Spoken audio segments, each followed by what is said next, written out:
Hey, welcome everyone. This is Brandon Allen from the New Work Revolution, and I've got a piece of content that I wanted to put together today that I wasn't quite sure where to put it. I didn't want to put it on the podcast because it's so specific to a certain group of people that I didn't want to alienate the majority of my listeners that probably didn't fall into that group. But because historically I have worked with hundreds of chiropractors over the last 15 years, I've learned more about chiropractic than I ever wanted to know, but I'm an avid user of chiropractic and I'm a big fan of it. I wanted to have Dan McCoy join me for this special recording to talk a lot about what he is doing to serve the chiropractic marketplace. Now, Dan McCoy has been in technology for a long time, and he is the founder of Techsubluxation. So you can find him at techsubluxation.com.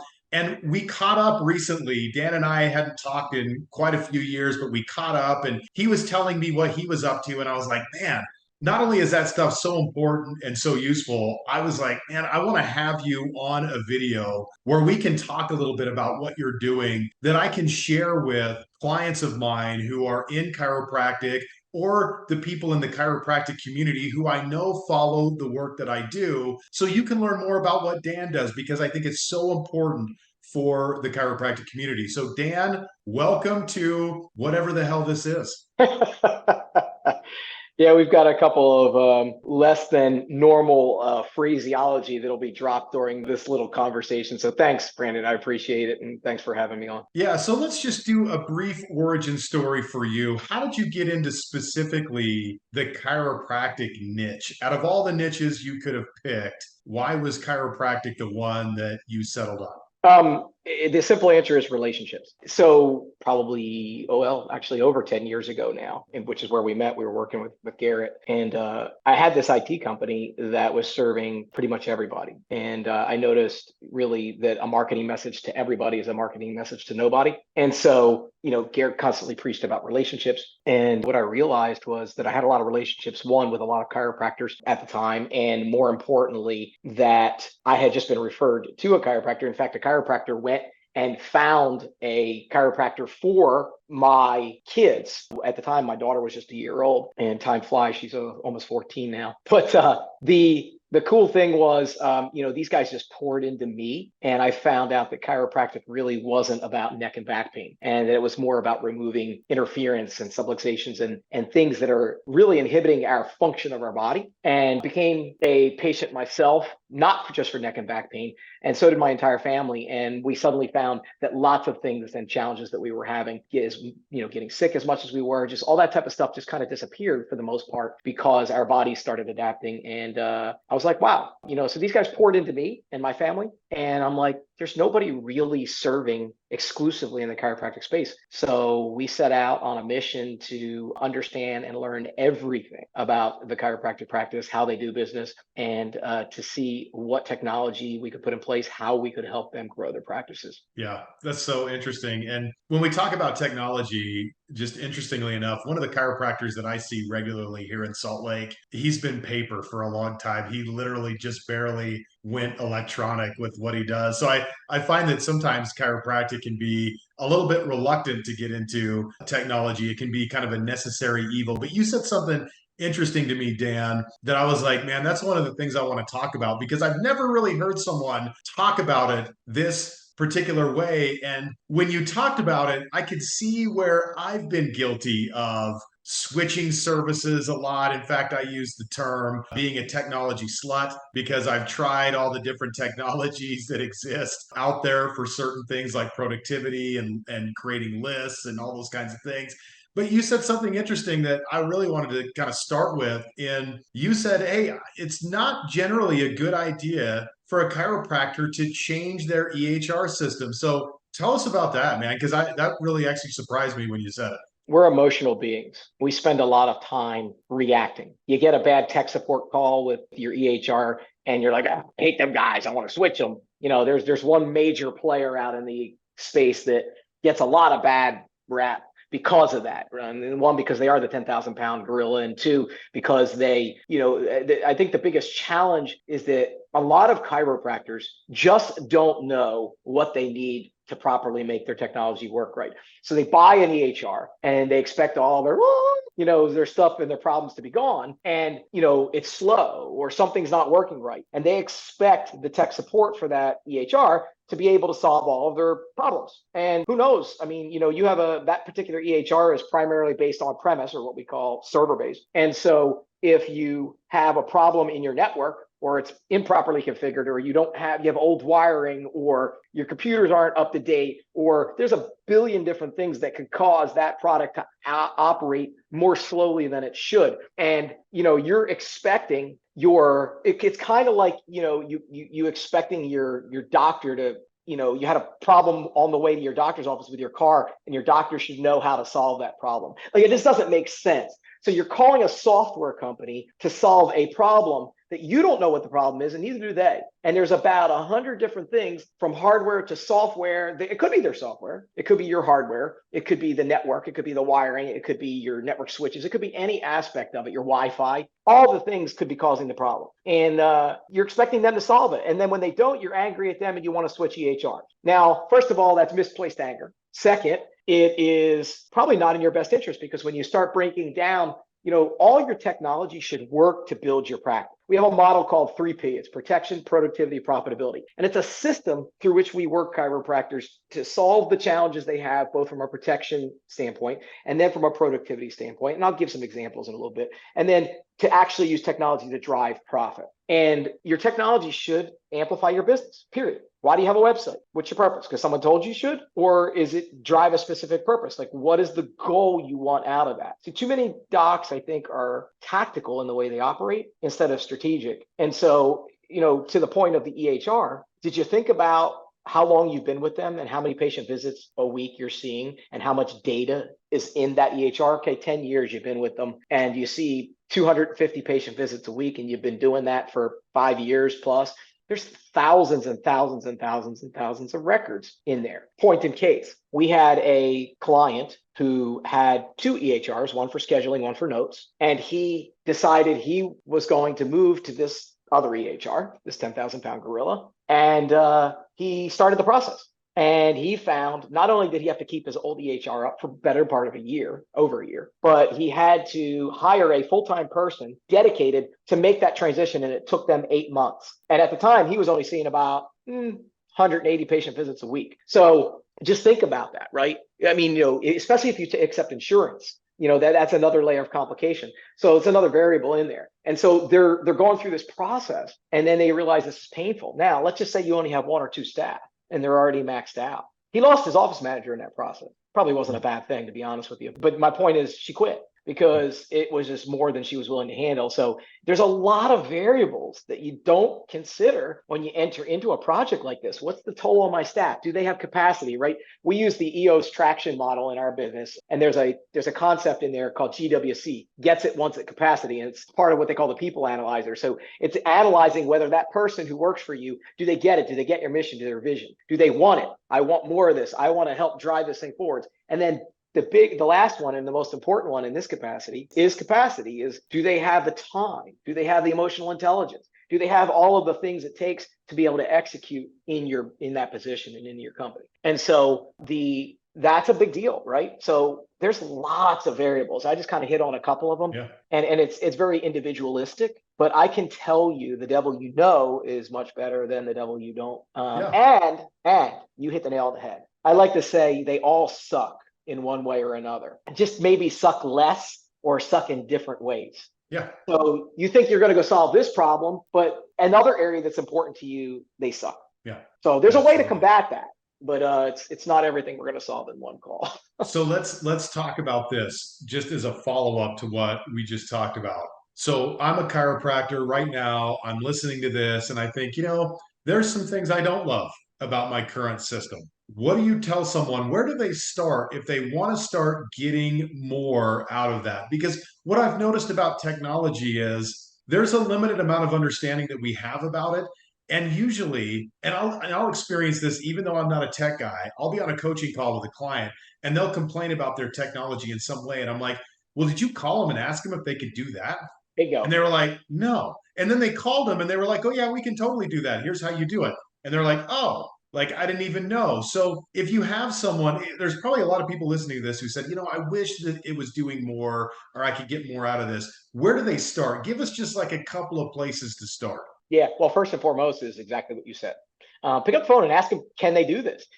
This doctor who I told you, I don't remember if this was before or during this recorded portion that we were discussing this, but this doctor who I was talking to has seen 1,000 patient visits a week almost. And she was like, well, it's super frustrating. Like, I wish I could send out electronic bills with this. And I'm like, well, who are you using for credit card processing? And she tells me. And I'm like, well, that's why. I said, if you put this system in that already integrates with the EHR, not only can you send out electronic bills, but they can pay via the text app and the text that they receive. And then that payment gets recorded back into the EHR completely hands off. And she's like, really? So again, if you don't take the time to pick up the phone and ask, can they do it, right? It's, that's half the problem. I will say there are 4 basic areas, Brandon, that people need to pay attention to when it comes to their EHR. And I'm going to highlight them quickly, but there's really 5, but the 4 when it comes to the EHR selection. First is marketing. Second is sales. Third is clinical flow. And the 4th is back office. So think like payment processing, insurance, that kind of thing. Those are the 4 major areas that people need to pay attention to in making a selection. And so when I worked for a major aerospace corporation for 15 years, and one of the responsibilities that I had was down selecting a vendor to make the design that we had come up with. And so we have to evaluate a number of different areas, from safety to performance to can they meet the schedule to availability to how quickly can they spool up production, that kind of thing. And so we do what's called a trade study. So that's kind of what this is. This is you taking the time to write what do you love about your current EHR when it comes to each of these 4 areas. What are the areas that you desire that it does better or differently? And you create the criteria that you need to be able to, and by the way, this works outside of, I don't care if you're a chiropractor or whoever you are, like the concepts that I'm talking about are true to any business owner in any area. But so many people just get a salesperson on the phone and they sell them pie in the sky and they go jump on board. And that could be an expensive mistake, especially if you switch to the cloud. Actually, I have an entire talk called "To Cloud or Not to Cloud." That is the question. And that is, if you go to the cloud and now you hate the thing a year ago and you want to switch back to something else, now you got to pay those guys to maintain all that data because, you didn't think to ask, can they export all the data? Yeah. So what are all the areas you got to consider? Like, and again, we could spend an entire conversation just on this, but marketing, sales, clinical flow, and back office and payment. Are you using a third-party system for patient reminders, or do they do it in-house? What areas do they do in-house better or differently than that guy? And can you eliminate that expense? Like, there's lots of areas you got to go look at. One of the questions I love to ask these guys, and I've been on a couple of these calls when we were evaluating EHRs, through 2 of our clients actually in the past 6 months. One of them had a legitimate reason for switching because he was coming from paper. And so he wasn't really switching. He did have this one system called eThomas that was basically a scheduling and billing system, but everything else was paper. So he wasn't really, switching EHRs, but he was moving to this system. And one of the questions I was on all the calls and I asked every one of these guys, and it usually catches them off guard, is where do you guys suck? I love it because, if somebody's honest, to be honest, we have some area for improvement here. Like if they're forthcoming and they're quick and they're ready for that answer, then that creates a level of trust for me that I wouldn't have otherwise. So hopefully that's helpful. Yeah, that's awesome, man. I love that. So one of the things I've heard from chiropractors over the years is they don't really take the issue of cybersecurity very seriously. It's kind of like, I don't really need it. Maybe I don't know any colleagues that have ever had an issue with this. And so they tend to not take that very seriously. Of course, you're on the opposite end of that spectrum where you want chiropractors to take that more seriously. Talk to us about why. Good question. So I'm pulling up a website right now called ab-test.org. And that if you didn't catch that, it's not the end of the world or critical here. But if it ever loads, there it goes, just popped up. av-test.org publishes the amount of new viruses or malware, right? Malicious software that were found in the last X days. And there's one statistic that they have on here, and it's how many new malware were found in the last 14 days. So if I do some quick math, it was 5,081,497 pieces of malware found in the last 14 days. So if you do some quick math, that's 362,000 new viruses that were found every single day in the last 14 days. Now, that sounds like one of those depressing sites, like when you look up how many registered sex offenders are in your neighborhood. It's almost like I wish I wouldn't have looked. Thanks, yeah, Dan. right. But seriously, so what does that mean, right? It means, and if you look at over the past, if I were to show you the statistic starting in like 2008 until now, the line is just basically like a 45-degree angle of year by year new viruses, how many new viruses were found. It's not getting better. And the more technology we put in place, like ChatGPT and things like that, it just opens up other areas. Now, I'm not saying that to say, stay away from that, go live in a hermit. You can use the technology to your advantage, but along with anything else, driving a vehicle comes with risks. Flying an airplane, it comes with risks. You have insurance to help mitigate against some of those risks. Owning a home comes with risks. It could be flooded, it could have a fire, but we have insurance for a reason. What's the reason? To transfer risk. If you have a $500,000 house and the rebuild costs are, say, $700,000, you got to either have $700,000 plus to replace all your stuff inside the house. You got to have $700,000 sitting in a bank account waiting for that, or you can use that to build a business, make more money, and transfer the risk to an insurance company for a fraction of the cost.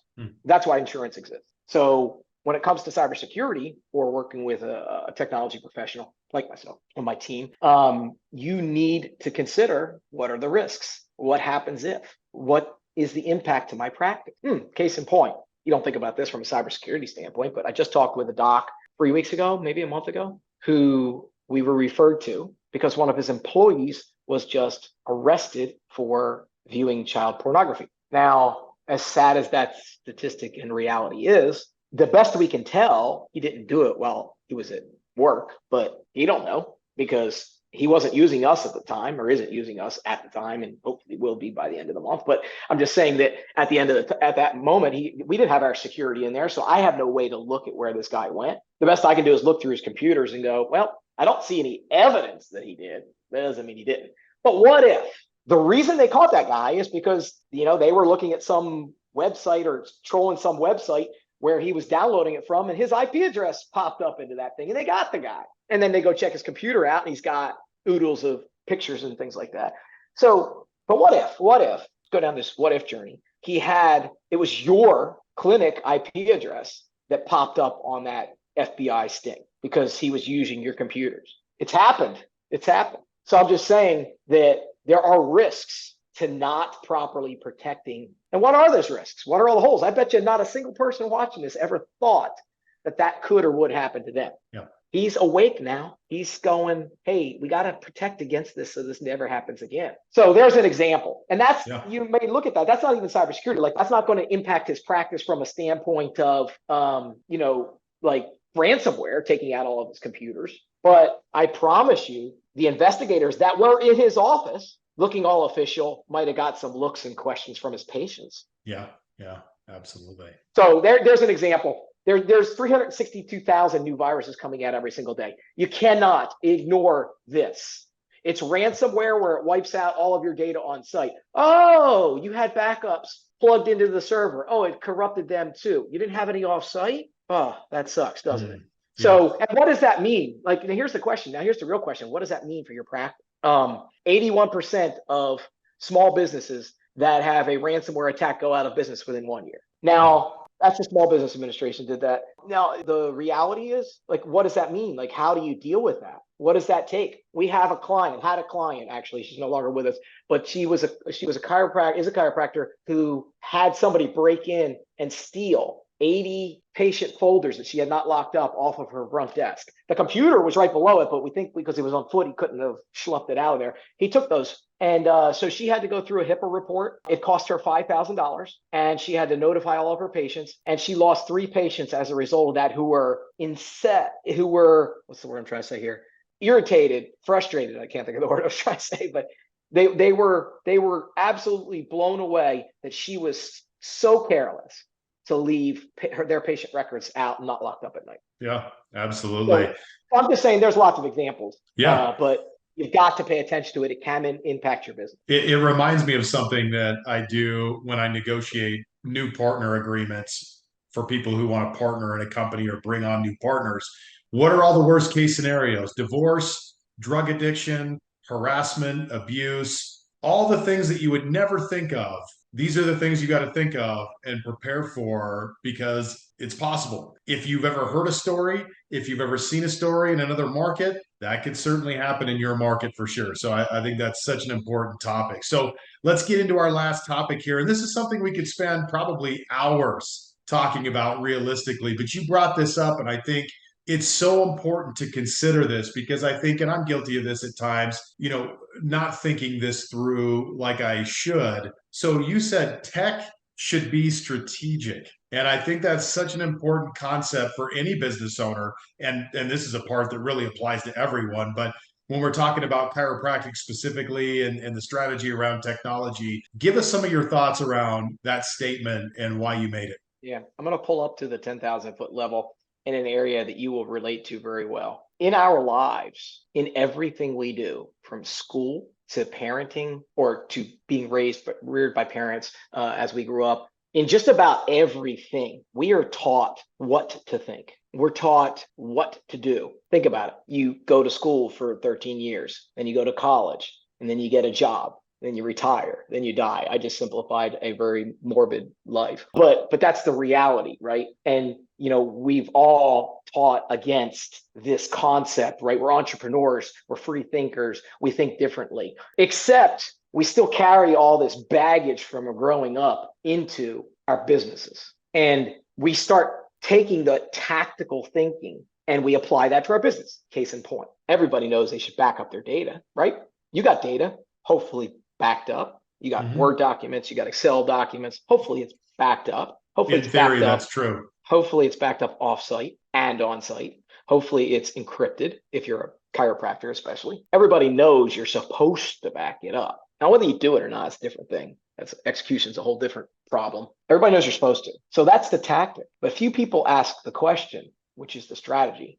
If my system goes down, how long does it take me to get back up? Now, if you're seeing 400 patient visits a week, you got to ask yourself the question, if my EHR goes down, how long does it take me to get back up? And how long can I afford to be down? So if that answer is 2 hours versus, you're seeing 40 patient visits a week and paper backup's not a big deal, and you printed out your schedule for the whole week because you're brand new and you're starting up, and I can do paper for a week, then you can maybe tolerate being down for a week before it becomes a major problem. But if you're seeing 400 patient visits a week and you got 3 doctors in the practice, I promise you can't be down for a week and not impact your practice. So, the question I'd ask the chiropractor is, if you're so passionate about helping people, then one, why do you have a relationship with people, IT companies, that is break fix? They come in only when your stuff is broken, and they're not working proactively to keep you up and running. When you know that if your systems are down, you're not going to see as many patient visits a week. So why wouldn't you proactively do things to minimize the risk of being down and have tactics in place to prevent that? It could be something like, I'll tell you an example of what we do for our clients is if they have a server, we take a snapshot of that server, a picture of the hard drive once an hour. And then that data gets sent off-site encrypted every night. And if the server fails, we can spin up that backup device in about 45 minutes or less. And while we get the server repaired, this device acts as their server and they keep running. So instead of days of downtime, then, and what are the things that then they're up and running, right? But what are the things that you got to consider too that can drive downtime? Like, for example, you bought a server that had 3-year warranty and you weren't paying attention because you're busy, you're running your practice. That server warranty expired. Now you're in year 4 and it failed. Now you're scrambling and you realize, shoot, it's out of warranty. I don't know who to call. Now I got to go call some guy to come in and buy me a new server and get it installed. And maybe I'm down a couple of days. Whereas if I was under warranty from, say, Dell, I have a 4-hour response time. They're here within 4 hours with parts and we're back up and running in 6 hours or a day. So I'm just saying, like, not letting your warranty expire for your server is a really good way to prevent, long periods of downtime. Your server should be under warranty, period. And like, for example, we monitor all that. Like, we write all that stuff down and we have systems. So when we get within a month of that warranty expiring, it automatically generates a ticket and then we go manage it, right? Because you have to have systems in place to prevent technology from hurting you. But then you also need to structure your technology in a way that it helps you grow. So that's just being strategic versus tactical with your technology. That's just one example of ways you can do that. I talked about a website earlier. What do you want people to do when they come to your website? You want them to call you? Then why is your phone number in 6-point font all the way at the very bottom of a long sales copy page? That's just an example. Yeah, absolutely. I love that. So one of the final things I'm going to mention here, especially because I've worked with a lot of chiropractors over the years, this is one of those things that's important, but it's not urgent. It's one of those things that's easy to ignore. It's easy not to do. And so these are the things that we have to be strategic in creating some leverage time to work on the systems and processes of our business, to work on the things that support the success of our business. And our business it's only as good as the systems that help to support the work that we do. And this is just one area of your practice that is so critical. And so if you haven't given this a lot of consideration, if you've not given this a lot of thought, think about your cybersecurity. Where are you at risk? Think about your strategic intent. What is the intent that I have with the technology that I use, and where might I have gaps in my thinking? As Dan had mentioned, we're conditioned to be checkers players, not chess players. And that actually falls in line with the fact that most of us are inherently born checkers players, not chess players. And it's not because we can't be a chess player. It's just that we have to develop those muscles of strategic thinking and everything else. And a lot of times we have all the tools that we need right in front of us. We're just not utilizing those to the fullest extent. So Dan, I really appreciate you sharing this content with us. I think it's so important for my friends who are in chiropractic to consider. I know it's a conversation that doesn't come up a lot for people. They don't think about it because they're so busy caring for patients. But Dan, if people want to learn more, want to get more information about what you're up to, walk them through what that experience is like and where they go. Yeah, they could go to techsubluxation.com, fill out the form there. They can reach out to us. We have a little quiz that'll kind of help make you think through that aspect. If you reach out to us, we'll send you a couple of things, but one of them will be an analysis that you can go through and kind of grade yourself to see where you're at with what we call the levels of protection in your practice when it comes to technology. But Brandon, I don't know if you have the ability to share this, but we have a tech tip, cybersecurity tip that comes every Monday morning at 8 a.m. And that's available also. I think I provided a link for that. Yeah. So maybe you can make that available. But we'll put that in the notes. Yeah, in addition to that, in that same, once you fill out that form, there is a link where you can join our free Facebook group. It's called Chiropractic Technology Coach, your HIPAA and tech questions answered. So anything technology, anything HIPAA, you can go ask questions in that group for the benefit of the entire group, and we'll answer them. And there's an invite in that same link to that group on Facebook. So Awesome. Dan, any final thoughts, words as we wrap up? The best chiropractors, the ones that are growing the most, the ones that are making the most money, helping the most people, and therefore the byproduct making the most money, are doing the things. If you create a culture in your practice of compliance, a culture of doing, a culture of helping, a culture of being a model, those who actually do these things grow the fastest. I've seen it over and over again. We have at least 3 chiropractors in the last year that are 100 patient visits a week, higher than they were when they hired us. You go, how does an IT guy help you do that? It's not about me. It's about the fact that you're taking an action. You're getting a stress off your plate, whether you know it or not. The thought subluxations that happen from worrying about whether your backups are there, from not being able to answer the question, Am I protected? And if something happened, can I survive this? Like, have you even thought of that question? But if you have,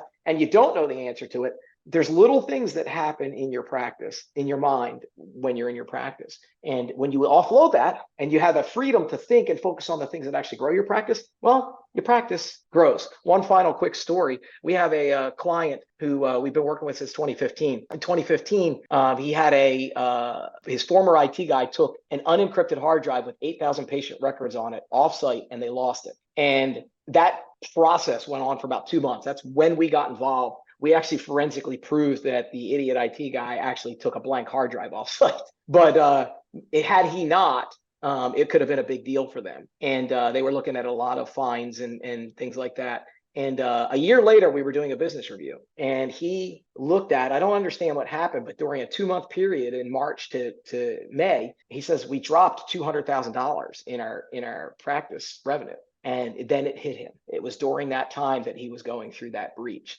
So to think that those things don't affect your mind and therefore affect your practice, how you and your staff show up in your practice absolutely energetically impacts your practice. So one, I don't like to encourage people to do things just from an avoidance standpoint. Do the right thing because you know it's the right thing. Yeah, absolutely.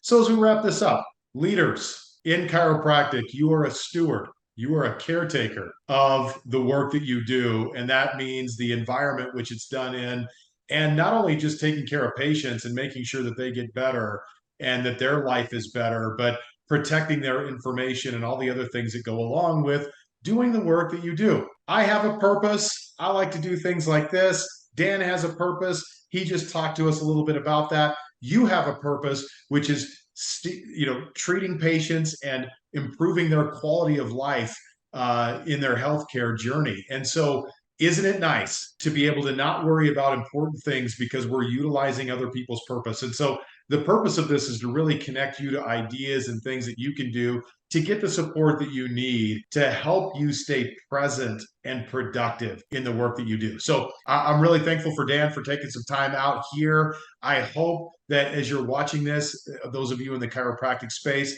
that you reach out to Dan, see what he's got to offer, see what it's all about, and get some peace of mind that comes with knowing that that particular area of your practice is taken care of. So thanks for watching this, you guys. If you have any thoughts or comments, we're going to have notes on this video as well. You can check out the links that we talked about. And if you have any other questions, just reach out to me. Have a great day, you guys, and we'll talk again soon. See ya.